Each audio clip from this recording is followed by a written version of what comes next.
The Indigo disc comes out in a week from now, and I'm really excited to see how the returning Pokemon are going to shake up the competitive metagame in all the tiers. So today I want to discuss 10 Pokemon that I am really excited to try out because I think that they're going to change, and hopefully for the better, with access to Tera. Now, I do want to make one little disclaimer at the front here. I feel like a lot of people have forgotten about the 19th Tera type when making discussions about Pokemon that are returning. I think the 19th Tera type is a hugely overlooked factor. Somewhat, I think people have gotten complacent with the metagame. We've sort of figured out Tera to some extent. But because we've gotten complacent with Tera, we've forgotten about the 19th Tera type. So when people are discussing the new Pokemon coming back, a lot of them have forgotten that, hey, what if I Terastallize this into a type that, at least as far as I understand it right now, is going to be a neutral typing. I won't take any super effective damage, I won't take any resisted damage, and I can use Tera Blast to deal irresistible neutral damage as well. If that's how things are going to work, that could entirely shake up the metagame and change which Teras Pokemon run. But since we don't know that's how that works, and we don't know how exactly the metagame is going to be affected by the 19th Tera type, let's just go with what we do know for now in our discussions, and then in future videos, we'll discuss the 19th Tera type once we actually do know what it does. Alright, so at number 10, I am excited to get my hands on Feraligatr. Feraligatr is a really strong Pokemon with Sheer Force Life Orb. It has both Dragon Dance and Swords Dance at its disposal. And I think that it really doesn't have too much of a chance of losing the tools that it needs. It's going to get Liquidation and Crunch back, probably gets Ice Punch back, probably gets Earthquake back if that's something that you need in your particular tier, wherever Feraligatr ends up.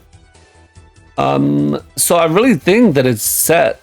All it needs is a way to get a second stab, because when you're mono water, you only have one stab option, and that weakens your moves. Remember that stab is a 1.5 times boost on whatever move has the same typing as you. So even though Liquidation is only 85 base power, once you get a 1.5 times boost on that, it's stronger for you to go for Liquidation than it would be for you to go for close combat. Not that Feraligatr gets close combat, just as an example. But having that second stab option means that I have two moves now that are going to be powered up. So usually Pokemon with only one typing struggle offensively because they only have one typing that they can use strong moves on. But with Terastallization, Feraligatr can get a second Tera type. I do think that Dark is probably an immediate, easy option to throw on there. This is good for two things. First of all, you get crunches that are boosted up by Sheer Force, and Water Dark has proven historically to be fantastic typing, right? You know that Greninja is really good. We know that Crawdaunt can be very good, and I don't see why this would be any different. So that's cool, and I think that you should probably run that one more in a Dragon Dance set so you can get the speed. The other reason the Dark is good, specifically in tandem with Dragon Dance, is because then if something like Grafai wants to come out and Prankster Encore you, they can't do that because you're immune to Prankster as a Dark type. So you have a lot more opportunities to set up. Now, the other option would be to run fully invested into Water, and you could run Liquidation, Aqua Jet, and Swords Dance. Feraligatr with the Swords Dance set definitely has some 4 move slot syndrome going on, where you want Swords Dance for the power, and you want Aqua Jet because you're not boosting your speed, but then you only get one more move slot after that unless you drop your Water main move, right? So you could drop Liquidation and say, okay, I already have Aqua Jet, I don't need another Water move. But then your strongest Water move is only 40 base power, 60 after stab. That's not really that powerful. And you're not Belly Drum Azumarill, so you're not going to be that strong. And Aqua Jet is not boosted by Sheer Force. So usually you want to run both. So you're gonna have to run Ice Punch or whatever you have in the back for your last move, and that can work. I just think the Dragon Dance is a little easier to make work. However, it depends on the metagame and how the tier looks at that point in time. All right, at number 9, I have Malamar. Malamar is one of those Pokemon that can be really fun to use, but is extremely annoying whenever you see it on your opponent's team. As a contrary spam user, it's probably going to have a similar role to something like Lurantis in NU, where I can Tera into a fighting type, get stab superpowers, get boosts up, and then I can have knockoff as another move to threaten the ghost types that might want to come in on the superpower. And then Malamar usually just runs Rest and Sleep Talk for its last 2 moves, and I don't see why that would change. I do think the one difference between Malamar and Lurantis is that Malamar's inherent natural typing of Psychic Dark is actually a really bad typing because they're 4 times weak to U-turn. And so being able to tear out of that into a typing that resists U-turn is actually superb. And since you still have knockoff, it's not like Psychic types want to come in on you. So really, superpower knockoff is only going to be walled by fairy types. Next up, we have Galvantula. Galvantula is a really cute Pokemon, really fun sticky web setter. Sticky webs as a playstyle is again sort of one of those fun when you use it, not fun when your opponent uses it. And I'm not the biggest sticky web fan. I prefer to spread paralysis rather than to rely on a hazard in a heavy duty boots metagame. Galvantula is one of the fastest sticky web users, only really being outsped by Ribombee and by Unburned Slurpuff. So you're almost guaranteed to get your sticky web off.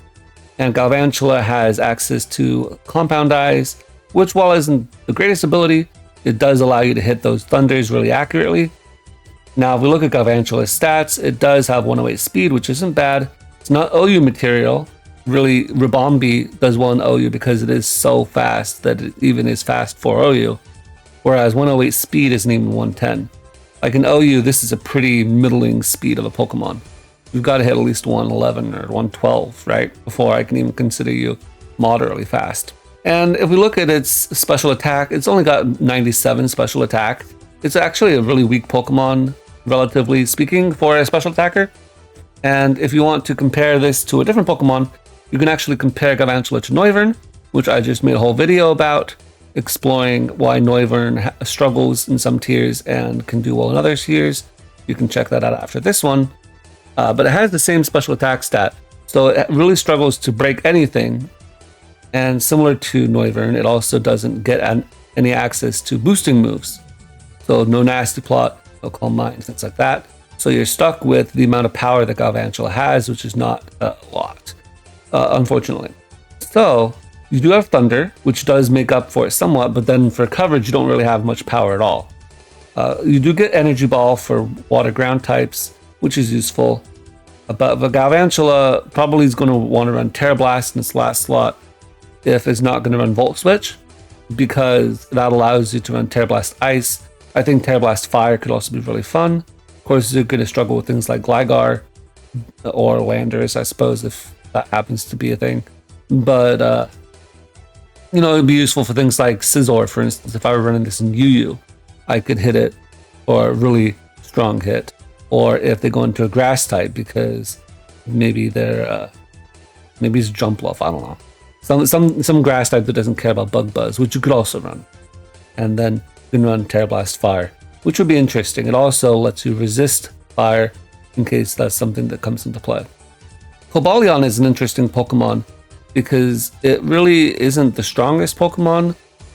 And actually, if we look at its speed tier, it falls into the same speed tier of Galvantula. We got 108 speed, which isn't that fast for OU. It's actually pretty middling, but it is decently fast in lower tiers, and it has a decent amount of defense. So Cobalion oftentimes actually finds itself as a defensive pivot in lower tiers. With its natural steel typing, it has good resistances overall. And as opposed to Lucario, which is usually stuck purely as an offensive attacker, the Cobalion can take a role of a pivot or a support utility Pokemon. And I think that ability to be a support Pokemon is what sets Cobalion apart from the other Swords of Justice. We look at Terrakion is purely offensive. We look at Virizion is pretty bad. But Cobalion actually has utility. And I think that's what's going to make it most interesting as a returning Pokemon. Now you can run an offensive set with Cobalion, and if you wanted to run that, you could run SD, Dual Stab, and then what are you going to run after that? I think you do want Tera Blast probably on this Pokemon. Cobalion struggles breaking through certain Pokemon, like for instance, if you ran into a Corviknight, you would be able to close combat it, but then it's going to be able to body press you, and because of the defense drops, you're probably going to go down or take a significant amount of damage. And Corviknight will be neutral to your close combat, so it's not really that great. So maybe you could run Tera Blast Fire for that, or Tera Blast Electric. I think might even be superior. I think Tera Blast Water presents an interesting argument, or even Tera Blast Fairy, because both of those are more defensive Tera options. Tera Blast Water, for example, lets you resist the fire moves that might be coming out at you. Tera Blast Fairy might help you resist the fighting type moves that's coming out at you. So something like that gives you more defensive utility, as well as allows you to have something that's going to hit a Pokemon that you might otherwise be walled by. I will say that Tera Blast Electric is probably the superior option though offensively, because Pokemon like Toxapex isn't going to care about Tera Blast Water or Tera Blast Fairy. I also think that in the lower tiers, where Cobalion usually is relegated to being a defensive pivot, I think that a bulkier Cobalion set with a defensive Fairy type, like a defensive Tera type like Fairy, could be quite useful. You just run Volt Switch, Stealth Rock, Taunt, and then whatever coverage move. You can run Close Combat, you can run Flash Cannon, whatever you feel like. That could be really interesting. Although Cobalion does have its defensive typing with the Steel, and it does like that, we've seen that even defensive Steel types still want to have some defensive Tera type that they can pivot into and change into on a move they would be weak to in order to cripple or KO an opponent. And I think Cobalion will be no different. Now, Entei is an offensive Pokemon that's going to be pretty fun to use. I think you have two different options. Really, Entei just wants to come in and click Sacred Fire. That's what Entei does. If it's not clicking Sacred Fire, it's clicking Extreme Speed. And you can run Tera normal Extreme Speed, just like Dragonite, just like Arcanine. I think that would totally work fine. But I think there's two other options we got to consider. We've got the Tera Ground Entei. Tera Ground Entei could be run maybe on a Choice Band set. You do have Stomping Tantrum. I think that you want to run that over Tera Blast, because even though Tera Blast would be slightly stronger than Stomping Tantrum can be clicked without having to waste your Terrastalize. So you still want to have that option. Now the reason you want to run Tera Blast Ground on or Tera type of ground on this is because if you're a Choice Band Entei, you don't want to have to take 25% coming in on Stealth Rock. Instead, I can come in and be resisting Stealth Rock and only taking 6%. I think that's a lot more valuable than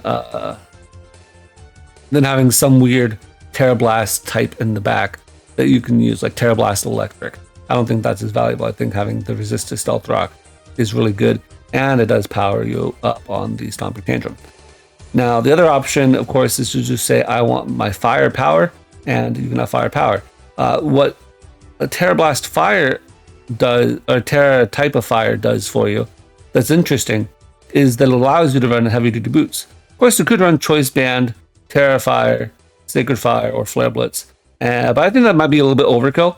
I think it might be better to run heavy duty boots and the Fire Tera type for the added power, and then you can spam your Sacred Fires. You can also run your Howl if you get the heavy duty boots. So that's another option you can consider. At number 5, we have Flygon. Flygon is sort of awkward because it has a decent speed tier. At least it used to have a decent speed tier of 100. So if you go down to RU or NU, 100 isn't too bad with a choice scarf. But without a choice scarf, nowadays, even in RU and NU, 100 is actually just average for speed. As an attack stat of 100 also isn't doing you too much favors. Really 110, 120 is more what you want to be seeing out of a physical attacker. 100 is not great, but it's serviceable. In the past, Flygon as a choice scarf Pokemon has struggled because you can go into Gardevoir and you will trace the Levitate on Flygon, and then because you're a fairy type, you will also be immune to the dragon type. So both of Flygon's dual stabs are walled by Gardevoir. This is an issue. So how do we remedy this? Well, one option would be to run Tera Blast Steel. Now, as somebody who's dabbled in RU or NU, let me tell you how oftentimes this comes down. You have your Flygon out. It's your last Pokemon, and you're a choice scarf Flygon. You have your opponent who has a Pokemon that you're going to KO, and they're maybe dead to Stealth Rock or something. Then you have a Flygon and a Gardevoir in the back. Or maybe this is a Gardevoir that they switched in on you. I don't know how exactly it's going to be, but they have a Gardevoir and they have their opposing choice scarf Flygon. And you have to figure out what you want to lock into to KO the Gardevoir and then to defeat the Flygon. Well, if you lock into U-turn, you're not going to do any damage to the Flygon. It'll come out, it'll outrage you and KO you. But you can't click Earthquake because everybody will be immune to that. And you can't click Outrage because they have Gardevoir.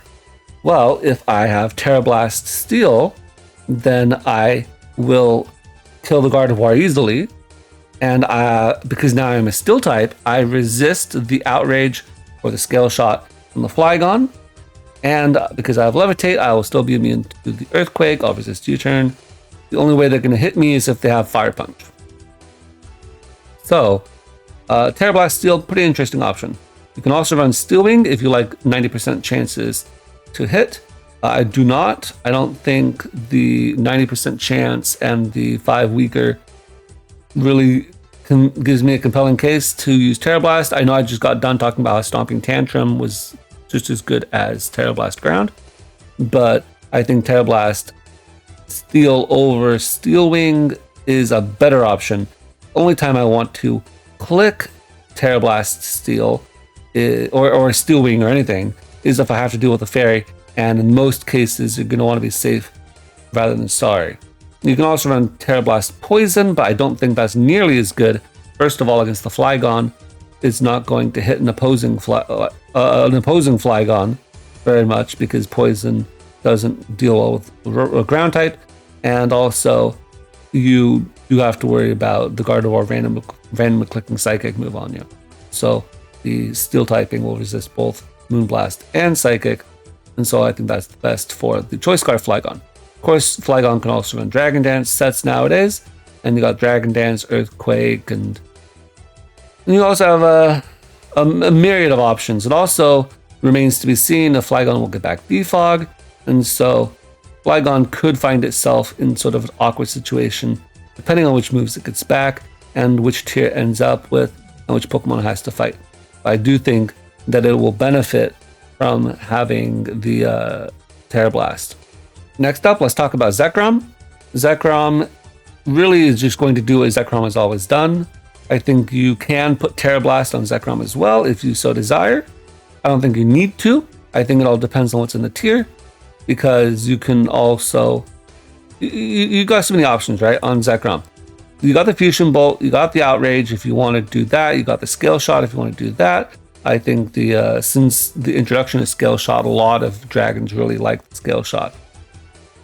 But hey, maybe you don't want to run Hone Claws, maybe you want to run Dragon Dance.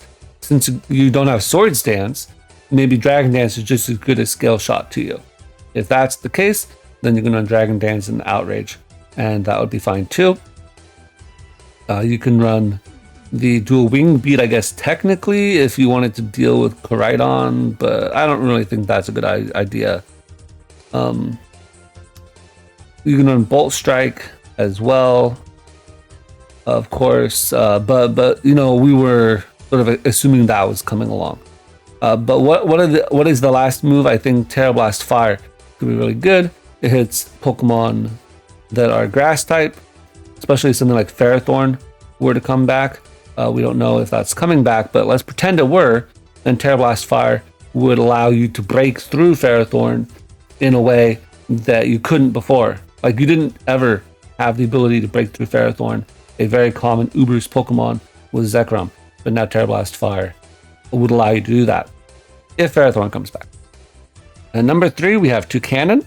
Toucanon is a really fun Pokemon because it came out in Alola, and ever since then, we haven't seen it. And it's a really fun design because it's this tropical bird. And whereas a lot of regional birds are really basic looking, like Pidgeot or like Fearow, Noctowl, Staraptor, they've all got really muted color designs. Toucanon really pops out with its vibrant beak. And we have a couple different options we can run with Toucanon. The Skilling set, I think, is probably going to be the one most seen. Since you can Terastallize now, you can Tera Blast, or you can Terastallize into a Grass type or a Rock type and use Rock Blast and Bullet Seed, which is going to be really cool. I think you can also run a more defensive Toucanon set, since you can Terastallize out of your pretty useless normal and flying type. If you needed to, you could get some defensive type. It doesn't really matter which one. Well, let's just pick Poison arbitrarily. You could also run Ground or any number of things. Poison seems fine though. And Beak Blast is a great move because if you're facing a physical attacker, they will get burned if they touch you on the move you go for Beak Blast.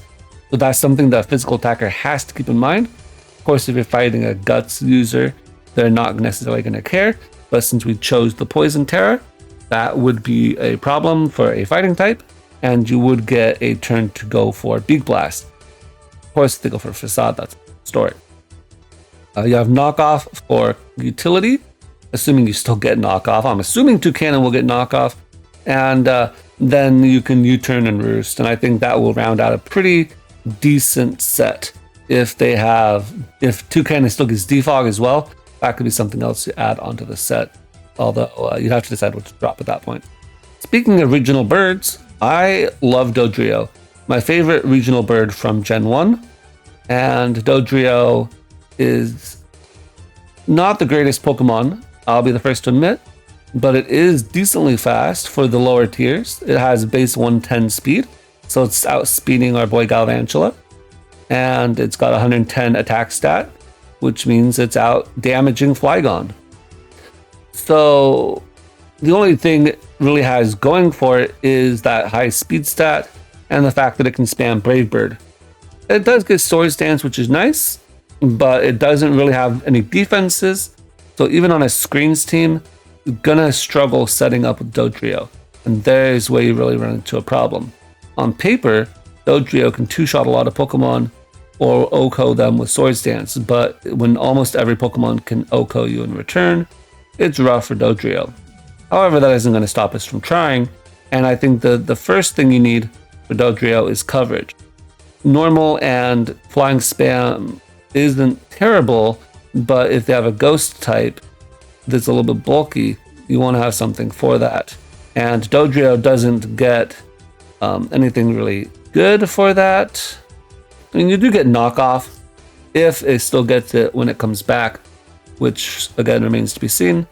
But the other one is Steel types, and Steel types are the thing that's really going to wall you.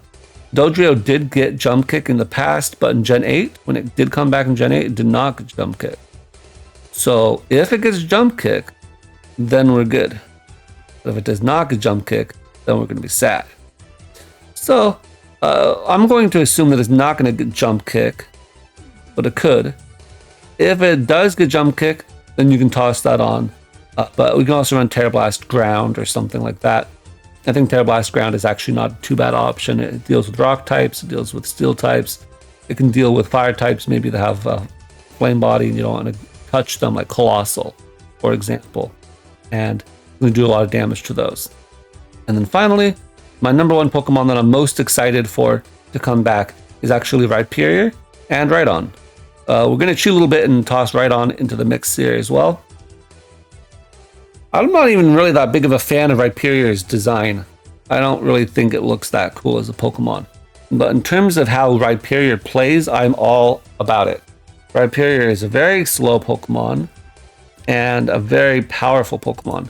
Really high base 140 attack and really useful moves to abuse it. So you've got the Swords Dance, got Earthquake, which of course is an eminently spammable move. You got Rock Blast and Stone Edge and Rock Slide, same as any other rock type, so we're not going to write home about that. You have Rock Wrecker, but we won't talk about Rock Wrecker. That's an unserious move. It's only there for if you want to make a fun video. But if you want to win, you usually run Rock Blast or Stone Edge. Heat Crash is a great option, or Fire Punch, depending on what you have access to and what the weight classes of the tier are. And that gives you really good coverage. I want to talk about Rhyperior today because Rhyperior has an interesting conundrum. What ability does it want to run? Now in the past, the option has always been Solid Rock. You never don't want to run Solid Rock. You don't want to kill yourself with Reckless, and you don't really have any moves to abuse it. You don't run Head Smash because you don't get it. So you don't need Head Smash with Reckless, and even if you did, seems sort of a waste to have a very slow Pokemon like this going for Head Smash. Emboar does that and it's a bad Pokemon as a result. So you don't want to do that. However, Solid Rock, great ability. You take less damage from super effective hits, and since Rhyperior has Grass and Water as two major weaknesses, you can take those hits a lot better, and that makes Rhyperior bulky. And that's what you're going for. So let's look at this. First set, we got a Swords Dance, Heat Crash, Earthquake, Rock Blast set. You can run Stone Edge as well if you want. And we're going to run Tera Blast, Tera type of fire. And if we Terastallize into a fire type, then neutral Heat Crash is going to obliterate Vileplume. And that's why we're running a speedy Rhyperior here. Because we want to outspeed a neutral Vileplume. If it's going to come in on us, try to be a defensive tank in the NU tier, maybe even an RU tier, we're just going to nuke it with Heat Crash. With Swords Dance plus 2 Fire Punch, we can also kill if we need to. For instance, Rhyperior doesn't get Heat Crash back. But that's a really good option, I think. And with the Solid Rock, you can enable yourself, even after you Terastallize into a fire type, to not take as much damage from ground type moves, from water type moves. That's the point of Solid Rock. You stay bulky. And I think no matter what type Rhyperior Terastallizes into, Solid Rock is a good option. Because as we see with Rhyperior normally, Rock Ground has 4 times weaknesses. You're 4 times weak to water, 4 times weak to grass. That's why Rhyperior always has to have those on the brain. But when you only have one type, you don't have any 4 times weaknesses, so you can play a lot more fast and loose with the Solid Rock. I think that's really useful for Rhyperior. However, what if you Terastallize into a water type? If you Terastallize into a water type, you have 2 weaknesses, ignoring Freeze Dry. You have 2 weaknesses. You have water and you have electric. And if I use Lightning Rod, I go down to 1 weakness, and that is electric. And that's it. Now, this isn't the same as a Levitate Pokemon with Tera Electric, which has no weaknesses. But we're still a Rhyperior, which is very bulky. If I go into a bulky water Tera type, now I turn into the bulky water archetype, and I only have 1 weakness left in grass. So this is something that Seeking always wishes it could be. Rhyperior also gets Aqua Tail, which is sort of fun. It's not the most useful because you already beat most fire types with Earthquake. So what are you really using Aqua Tail on? I guess other opposing bulky ground types. This is probably the most likely answer to that question. Maybe if you're in a Rhyperior Ditto, or this could also be useful for doing neutral damage to Flygon. I could see that as well. So I think that Rhyperior could be useful in that capacity, and having that neutral typing is quite good. I took this spread specifically so that at +2 you could Oko Vaporeon, a bulky defensive Vaporeon, and so you just don't have to get you just got to watch out for Scald Burned, and as long as you don't get Scald Burned, then you Oko Vaporeon at +2, and they don't one-shot you with Scald. So I think Lightning Rod actually makes a really strong case on Rhyperior, because why would I say I'm going to be 3/4 super effective damage from water and electric when I could just be immune to electric and from grass and electric, and instead I could just be only weak to one typing. Much better to only be weak to one typing than to be sort of weak to two typings. That makes sense? That's what we're going with here. So let's say I wanted to run a bulky Rhyperior, more of a support Rhyperior. I could run a Rhyperior that's again Tera Water with Lightning Rod, and I've got the Stealth Rock. Maybe I want to run an Iron Defense Body Press set. I could totally run that, and that would still really want to have a defensive Tera type like Water, rather than maybe something like Tera Fighting, which would be making your body presses stronger, but then isn't as good when the ghosts and the psychics come out to resist the body press. Let's make a quick mention of Rhydon. Rhydon is interesting as well because Rhydon really is just as bulky as Rhyperior.